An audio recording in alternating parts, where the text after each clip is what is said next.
Hello friends, कैसे हैं आप सब। उम्मीद करती हूँ बहुत ही अच्छे होंगे। और आज की वीडियो में हम बात करेंगे कि हम अपने रिश्तेदारों नाते रिश्तेदारों के बीच कैसे उलझ के रह जाते हैं। कभी कभी हम अपनी ज़िंदगी बहुत ही स्मूथली, बहुत अच्छे से एंजॉय कर रहे होते हैं, चल रहे होते हैं, लेकिन अचानक नात रिश्तेदारों के बीच में पिस करके हम रह जाते हैं। एक ज़माना था जब ये कहा जाता था कि नात रिश्तेदार हैं, आप झुक के रहिए, उनका रेस्पेक्ट करिए, और उसी चीज़ का लोग फ़ायदा उठा लेते थे। लेकिन आज के ज़माने में हम लोग न्यूक्लियर फैमिलीज़ में कन्वर्टेड है, कहीं ना कहीं हम अलग ही हैं और हमें दूरी तो हो गई है, लेकिन अभी जो मोबाइल फ़ोन्स हैं, इंस्टाग्राम है, फेसबुक है, इट मीन्स कि जो सोशल मीडिया है, उससे हम अभी जो रिश्तेदार हैं उनसे अभी हम दूर नहीं हुए। आपकी सफलता देखते ही किसी न किसी रिश्तेदार के पेट में दर्द होने लगता है और वो आपको कहीं ना कहीं से दर्द पहुंचाने की कोशिश करता है। ऐसा शायद सभी के साथ होता है और हम आप उस दर्द को ले भी लेते हैं बहुत ही आसानी से।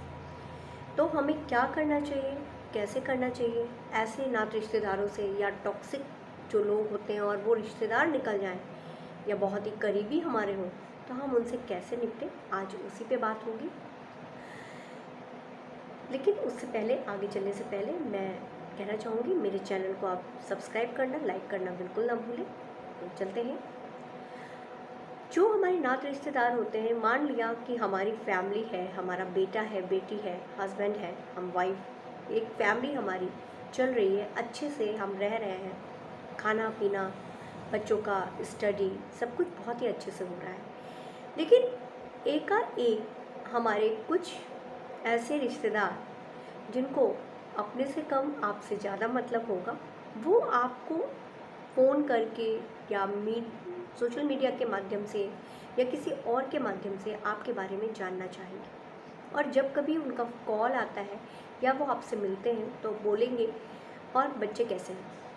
बहुत अच्छी बात है ये पूछना कि बच्चे कैसे हैं, कैसा चल रहा है, लेकिन टॉन्टिंग में। और जैसे ही आप कुछ बताते हैं उनको मौका मिल जाता है, और मौका मिलते ही वो फिर अपने बच्चों की जो तारीफ़ करना शुरू करेंगे, और वहीं आपके बच्चे के लिए ऊट पटांग बोलना शुरू करेंगे कि वो तो मैंने पहले ही कहा था, ऐसी परवरिश मत दो, थोड़ा मारो पीटो, कड़ाई रखो, निगरानी में रखो, बच्चा तुम्हारा बिगड़ गया। जबकि आपका बच्चा अभी बिगड़ा नहीं है, आपने सिर्फ इतना कहा कि वो थोड़ा सा शैतान है, बस उतने में उनको मौका मिल गया। तो हमें समझ जाना चाहिए उस टाइम, ये नहीं सोचना चाहिए कि हम तुरंत जो है एग्रेशन में आ जाएं और एग्रेशन में आ करके अपने बच्चे के खिलाफ हो जाएं। ऐसा ना करते हुए या किसी के खिलाफ हो जाए, ऐसा नहीं करें। और इसकी जगह सोच समझ के हम जो है समझें कि ये जो नात रिश्तेदार बोल रहे हैं ये किस व्यू से बोल रहे हैं, इनका मकसद क्या है। ये हमारी ज़िंदगी को अच्छा नहीं समझना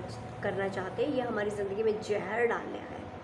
ऑब्जर्वेशन आपका है, चीज़ें आपकी। हम जितना मौका उनको देंगे वो उतना जहर हमारी ज़िंदगी में घोलेंगे।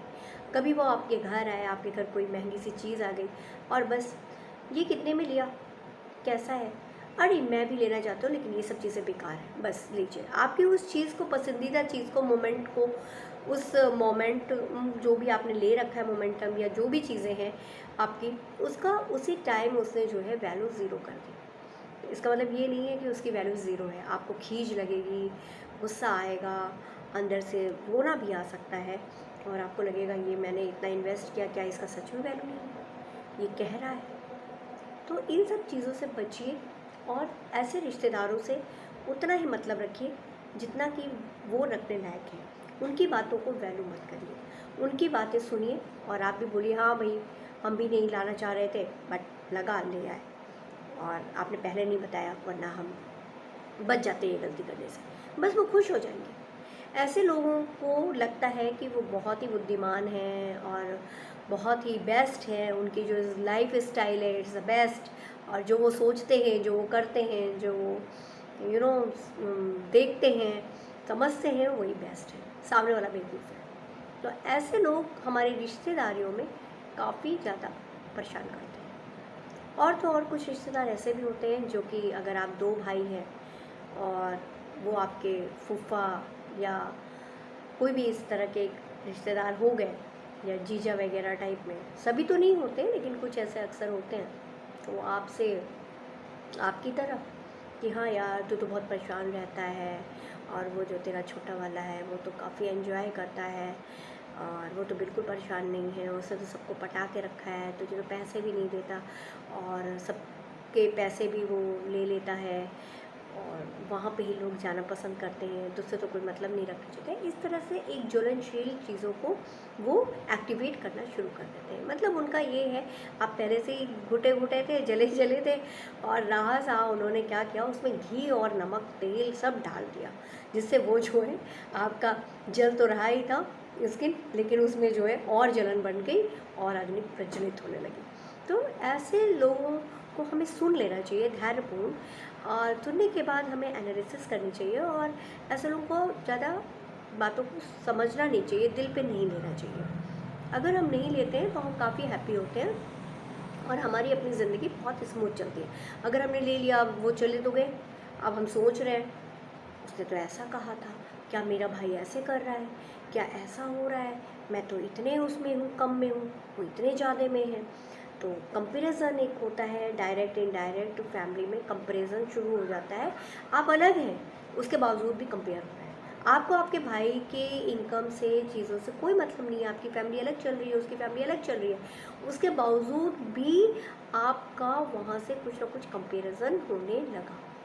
तो हमें ऐसा कंपैरिजन नहीं करना है, हमें वहाँ पे अपने आप को स्टॉप कर लेना है, और हमें ये बोलना है कि मैं उससे रिपोर्ट क्यों, किस बात का करूँ, कॉम्पिटिशन किस बात का करूँ, और वो तो मेरा ही भाई है, अगर हेल्दी है तो अच्छा ही तो है।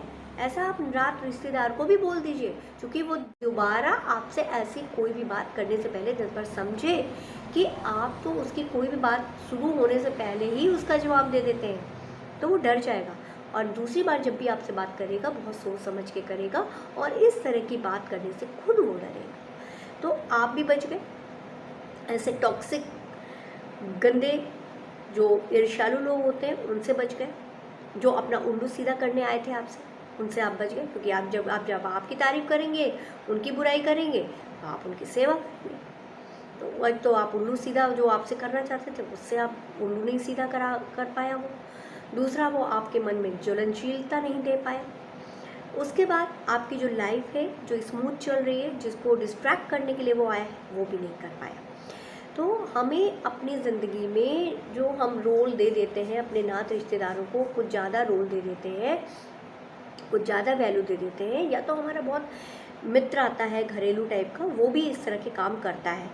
अरे कोई भी मौका पड़ गया, मान लीजिए फैमिली है, खटपट चीज़ें होती ही रहती हैं, लेकिन उसमें वो तुरंत ही कह देगा, अरे यार तू तो ऐसा नहीं था, तेरे फैमिली वाले कैसे हैं, तेरा तो ख्याल ही नहीं रखते, तेरी तो वैल्यू ही नहीं करते, तेरी तो बात ही नहीं सुनते, तुझे तो सबसे ख़राब मानते हैं, तेरी तो कोई इज्जत ही नहीं है, तुझे तो एकदम लावलस बना के रखा हुआ है, तो तू क्या है यार, तू तो एकदम बेकार है, तुझे बस मैं ही हूँ जो तुझे पूछ लेता हूँ, सोच लेता हूँ, समझ लेता हूँ, बाकी तो कोई तुझे जानता ही नहीं है, बाकी तो कोई तुझे मिलना ही नहीं चाहता, तेरी फैमिली कितनी गंदी है।